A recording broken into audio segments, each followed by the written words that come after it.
Hi, I'm Tom Burgess, and thank you for listening to the Weekly Wake Up, where we raise the alarm on what's really happening in our country. And as we keep saying here, after another crazy week in politics, no one's really sure what is happening and when it's going to happen.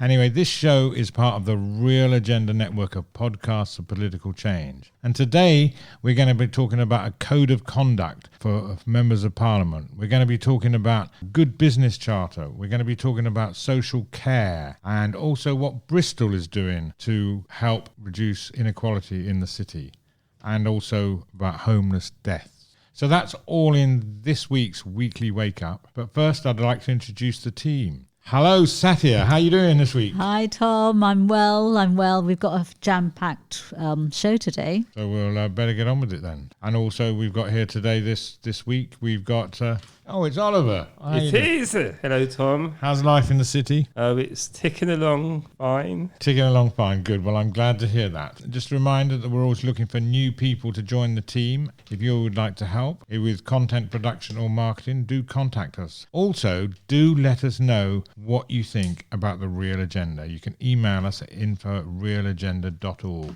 And if this is your first time listening to the Weekly Wake Up, what we do here is we discuss recent events or media story connected with the fundamental issues of reducing inequality, resolving poverty, and bringing greater social and economic justice, as that's the Real Agenda. And we discuss this particularly with the view of trying to find answers and get these things resolved. And what can we do about that? So let's get on with our chat this week. Something I wanted to talk about, which happened this week, was in the House of Commons, there was a meeting for MPs to sign up for a code of conduct, and that was organised by Compassion in Politics and More United, a cross-party group of MPs, to launch this new code of conduct in an attempt to bridge the divides in Parliament and decrease rising tensions in the House of Commons, which has been highly noted by a lot of people, has it not indeed, team? Wow, it sounds as if it's terrible. In those parliamentary discussions, I mean, they're just really rude to each other and actually... So the attempt to create a new code comes after a petition created by 4 young campaigners in Manchester and Salford calling for such a code, and it's reached over 60,000 signatures. That's pretty good. Oh, that's brilliant. That's brilliant. In, I think it was 50,000 in the first 48 hours. So, it's great that young people are taking the lead on this and saying, something's got to be done, because something definitely has got to be done. Something good will come out of this. I've seen on Twitter there's a few MPs that with a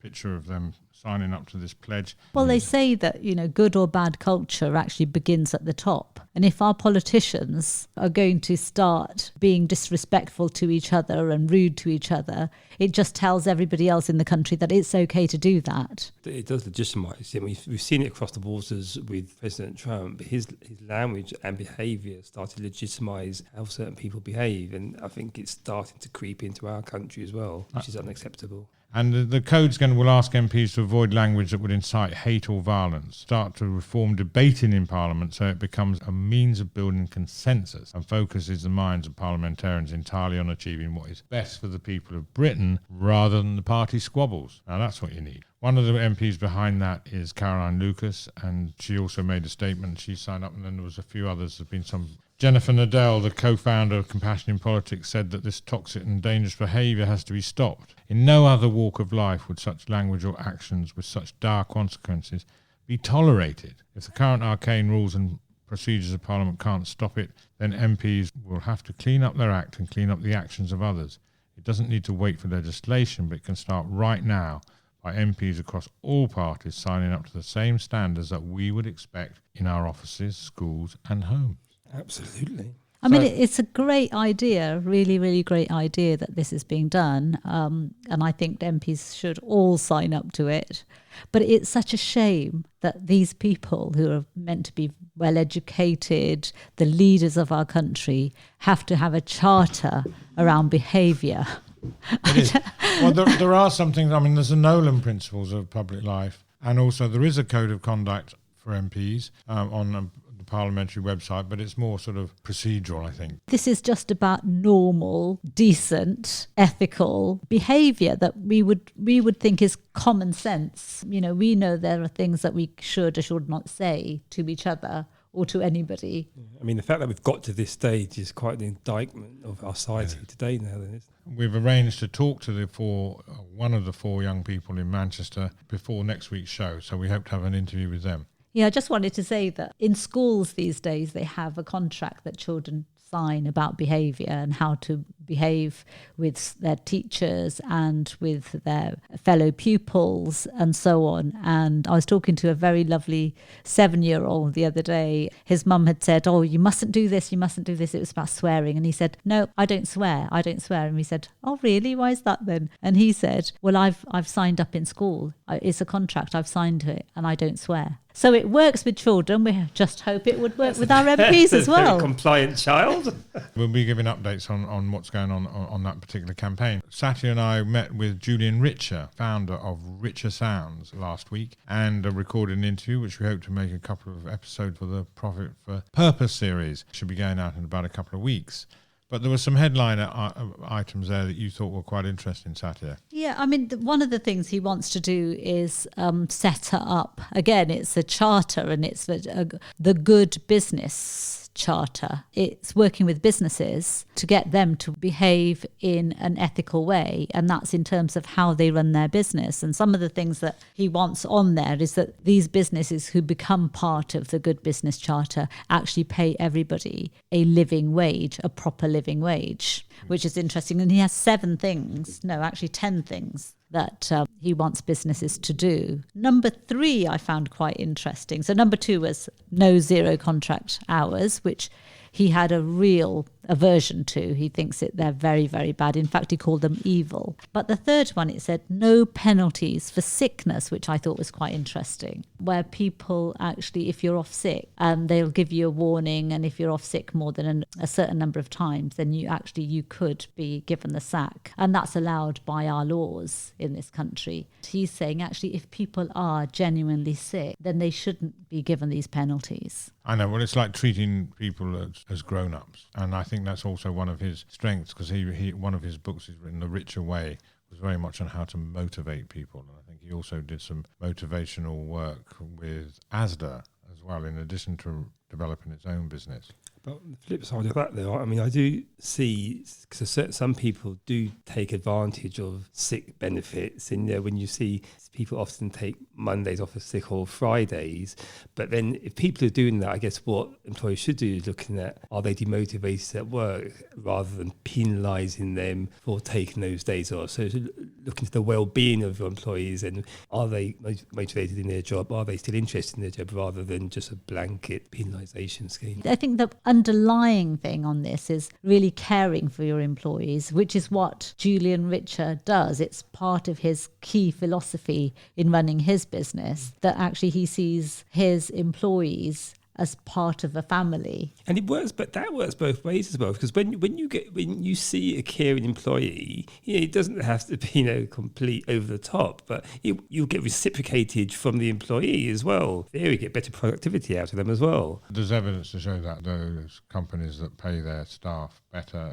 pay them real living wage and do other things, it reduces absenteeism, it helps recruitment, reduces staff churn, and also you find that staff are more likely to recommend someone to join the team and recommend the company to their friends, and people, in fact, are more likely to buy products from companies like that. I mean, one thing I do want to mention, actually, because a lot of corporations, and my company has, when they have, I guess, schemes where, you have sort of employee assistance schemes where you can get a lot of help if you need it. But I mean, they are advertised, but I think there is a cultural reticence to using them.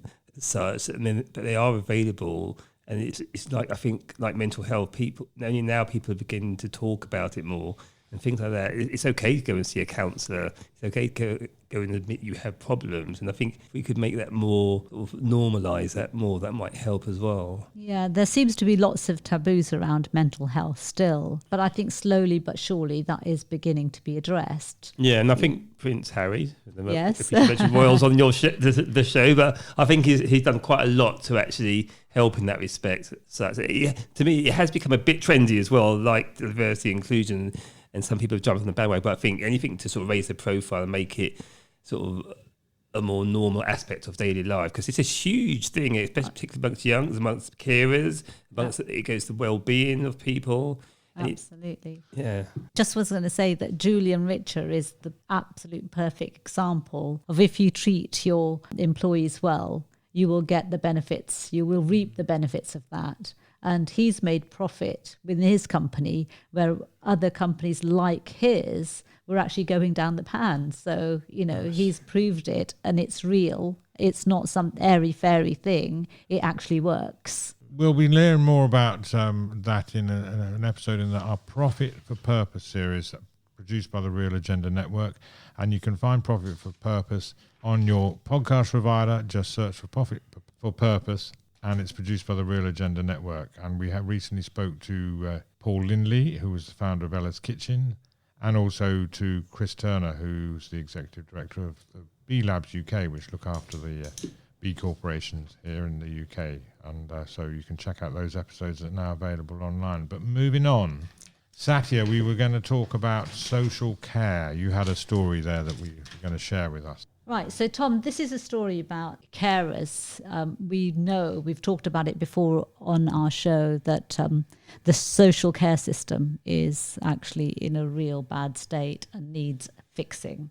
This story was in the paper. It was actually in the Daily Mail. It talked about the effect of the social care system and the fact that it's not working and the effect of that on women. And what they say is that there was a survey done by the NHS, and it said at the moment we have 50,800 unpaid carers, and around 68% of those are females. It just looks at the effect of the way that caring affects these people. All these people, most of them are unpaid carers that are taking up, doing the work that actually they should be supported in by local authorities, by the National Health Service, and so on, and the care service. We don't really have a care service at the moment. So I think it was Peter Hain is one of the people who are really trying to push this thing, that actually what we need in our country is a national care service in the same way that we have a national health service, because it's bad at the moment, but it's just going to get worse. As we have an older population, it's just going to get worse and worse, and more of our elderly people are going to need caring for. And so we need to do a root and branch review and change in terms of the way that we actually deal with the social care within the UK.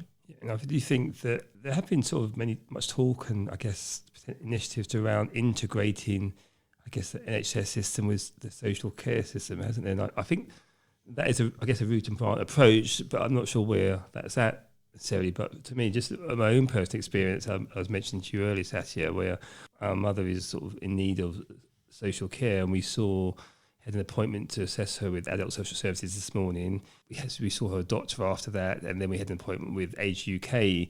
And there's three very different organisations, but because we saw them on the same day, hopefully from now they can be talking to each other. Because, for instance, Age UK has access to our mum's medical records, so they can actually request prescriptions for medication.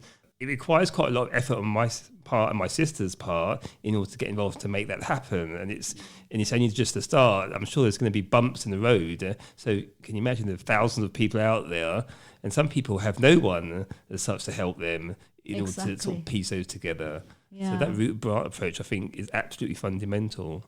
Well, wasn't one of the angles of this particular story was the effect on women, because 68% of carers were women, but and half said they were not able to eat or sleep properly for lack of time, while 48% felt depressed and 21% said they were neglecting their own health. And it seems that the carers are mostly 55 to 64-year-olds, and a third of both sexes care for dementia sufferers. In a way, the fact that we're not at the moment able to help those carers and support them isn't really in the long term doing us any good as a country, because if those carers then become depressed or have have other illnesses as a result of, the stress that they're being faced with, they're becoming more of a burden on our National Health Service. Then they need more care and more medical care, more social care. So it just gets bigger and bigger and bigger. It's all linked, because you could say, well, in the old days, whenever they were,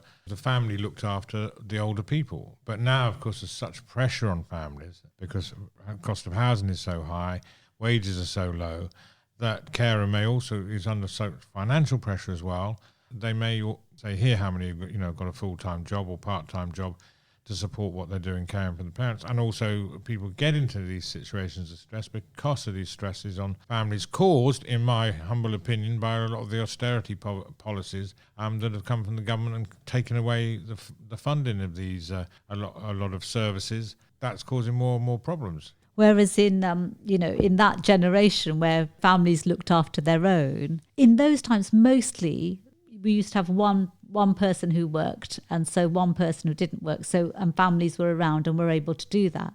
Now, where whole families are out working and they need to work because they need every penny in order to survive, that's not possible anymore. So somebody's got to be taking care of our elderly. It's quite interesting that you sort of mentioned that, because I think one of the things I spoke about with Age UK this morning was about the disintegration of communities and the lack of community, in our country today. And I guess austerity, as you say, Tom, but I think it's a wider issue of the way our society has become a sort of global capitalist economy at the expense of everything else, and not of sort of fairer, caring society as such, which has caused an effect. And just to come back to Tom's point about austerity being, one of the drivers that have actually sort of done this to our social care system, is that what the research says is that it would take around £8.1 billion over a number of years, up to 2023, to be able to get us back to the level of service that we used to enjoy in 2010. It's like austerity has definitely had a real effect on social care. I know the thing is, then people say, well, we haven't got the money to do that. Aha. But, where can we get the money from? Well, it's been accumulated by the wealthy, and that's not being used to be invested in the community. And so if there was some form of wealth tax that could go back into health and social care, I think that would be acceptable to everybody. So there is the funds there if we actually went out to ask the right people for it. So in my view, it is not a situation where we say we haven't got the money for it. We always tend to come back to that, because we can find the money if we were creative enough and we had enough vision. If the government were to do it, well, we can find the money for 100 million propaganda campaign. If they were to make people pay their taxes fairly, particularly those large corporations, if they would pay their taxes fairly, we could get the money to do that. Again, it always comes down to political will. Who is going to do it? Indeed. Okay, we're moving on to the next story now, and we've got Oliver. What are you going to tell us about today, Oliver? Right, so I'm going to talk about the Mayor of Bristol, who's actually launched a campaign for sort of local businesses to sort of help fund his approach to dealing with the deep pockets of poverty, particularly within Bristol, which for me, again, can be rolled out to other parts of the country. So what he's doing actually is he's bringing together communities, the council and business to invest in something called the City Funds. Apparently it's the first venture of its kind in the UK, and it's looking at really advancing the Mayor's 2050 vision of a fair, healthy and sustainable city, which I think is what most people should be striving for, and most corporations. But also aligned with that is actually, I guess, creating a carbon neutral and zero waste as part of his vision. The City Fund invites sort of local companies to invest in any one of the city's four socio-economic priorities, from the greening of energy and transport to equal access to education and economic opportunity. And it promises 4% return to investors, which is not to be sniffed at in this current environment of very low interest rates. Or even negative interest rates for some. One of the projects actually on their priority list is ending child poverty and obesity, which at the moment affects 25,000 children in Bristol alone, which has sort of under 500,000 people. So I think, to me, this again goes to the heart of what we've been talking about over the weeks in terms of well, there has to be political will, but there has to be a joining together of all these different facets of society. If you involve people and take them along on the journey, if you make mistakes, they won't sort of castigate you for it. But if you're involving them, that will help. Up until now, one part of society, I guess the corporations, to a certain extent, have just been going it alone, and at the expense maybe of sort of the more underprivileged people in our society, has led to, in my view, many of the sort of issues we're facing today. But his approach in terms of working with communities, getting business to invest, and working with the council to meet this vision, I think is a great idea. It's something like working together, isn't it? Everybody pulling together. Yeah, everyone pulling together. And I think local businesses, really, I think they would benefit a lot if they were to get involved with local communities, because that's their potential clients right there. Well, they're stakeholders, Stakeholders, absolutely. And customers. And the Mayor of Bristol is Marvin Rees, who I had the pleasure of meeting actually earlier in the year, and asked him if he'd be on the real agenda, and he said yes. Part of this campaign, he's asked corporations to use 25% of their corporate social responsibility budget to invest in this scheme, which for many companies, their CRS budgets are huge. I mean, it hasn't had a sort of huge uptake yet because it's early days, but I think that's a very good thing to do to get them to use those budgets as a starting point if they're a bit reluctant. I was very impressed with Marvin, and he really seems so keen to make a difference in his city, and let's hope so. Bristol's as what of cities go, I think Bristol is a lovely city because you've got everything there. But let's hope he can see some changes. Yeah, we need more people like that to make those sorts of Well, initiatives. We actually do. It's not the same thing, but it's like the Preston model where Preston is actually buying stuff from local suppliers. So there's a lot that can be done by local authorities that show initiative. More power to his arm, I say. Well, thank you very much, Satya. We'll pass that note on then. And we like having fun on this show, don't we? Well, I hope so. It's not just the wine and biscuits, which we haven't yet had. Well, it was birthday cake, actually, wasn't it? Are we going to have some birthday cake? Oh, yes, your birthday cake. Got any left, Tom? Please. Hey, well, I think about it, actually. It was Tom's birthday, everyone. This is more or less our anniversary show because the first Real Agenda podcast went out on October the 8th last year. Oh, wow. Well, and 60. I think we should definitely have cake and wine.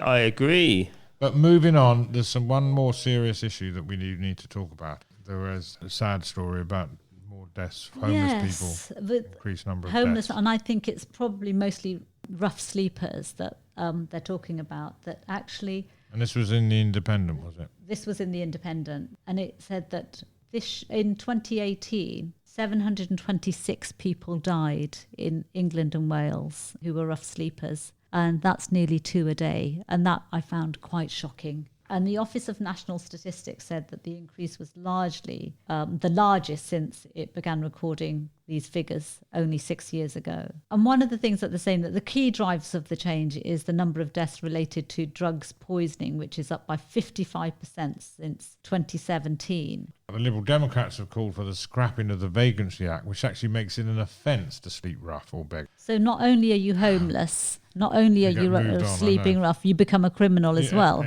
MP Layla Moran said that this out of sight, out of mind mentality needs to stop now. She said people are dying and we need to take a more compassionate approach ending this homelessness crisis. The most scary thing is that people look at these and they say, oh yes, there's some statistics. So they just become a statistics. But actually, these are real people that we're talking about. And there's also, I mean, so a lot of these people, there's a tipping point, isn't there? From, as you've just mentioned, other factors which drive people to homelessness. They could have been doing normal job. It takes just one thing to tip them over the edge in terms of homelessness. But we tend to sort of see it as something over there. Why can't people afford to pay their rent? Because they've got or they've lost their job, or they've got no income, or they've got waiting for universal credit, and so that's generally the biggest cause. People can't afford to pay their rent, but it's not just they can't afford it. The income levels are so low, and therefore you can't afford it, or you have no income. There's no alternative, and not everybody has the good fortune of having sort of family and friend support that a lot of people do have, and so we're just letting this get worse. And Polly Neat, the chief executive of Shelter, said this is a moment to pause and reflect on what matters to us in society. And Oliver was just about to read the same quote, were you? Well, yes. Actually, I found her poignant one actually is we desperately need to set a new course and to do that we need urgent action, which I think is always key in our case. There are loads of things that can be done, but the longer term, we've got to have more affordable housing, and we've got to have more. The welfare system is letting us down. Absolutely. And also the crazy council tax system, which forces tenants to pay council tax when many years ago it was only landlords, and that's what it should be. The Labour Housing Secretary has said that, obviously has called these kinds of figures that we've just been talking about shameful. What they're saying is that this is a direct result of budget cuts and the Tories' austerity policies. Okay, well, thank you very much, everybody. That's the show for this week. So we've hoped that we've woken you up and that we've helped inform, inspire, and you'll want to get involved to make change happen. These are very serious issues that we've talked about, and we need to find things to happen. One of the things we talk about, Satya, is what people can do about it. And you've talked about talking to their friends, contacting their local council members of parliament to make their feelings joining felt. local groups, putting pressure on, your local MP, writing to your local MP and saying, in your area, how many people are rough sleeping? What are they doing about it? How can we help those people? And really, if we all raised a voice, then somebody's got to listen. And some of the campaigning groups where you can, are actually taking positive action, which they always needing people to help. Because it's not good enough to, that so many people are dying on our streets in this country in 2019. It's just not good enough. Well, we know some of the things that could be done. It's once again the political will. Yeah, and I just wanted to say that we mentioned 2 weeks ago about the great big sleep out, which is happening on the 7th of December, which is to raise money for homeless people.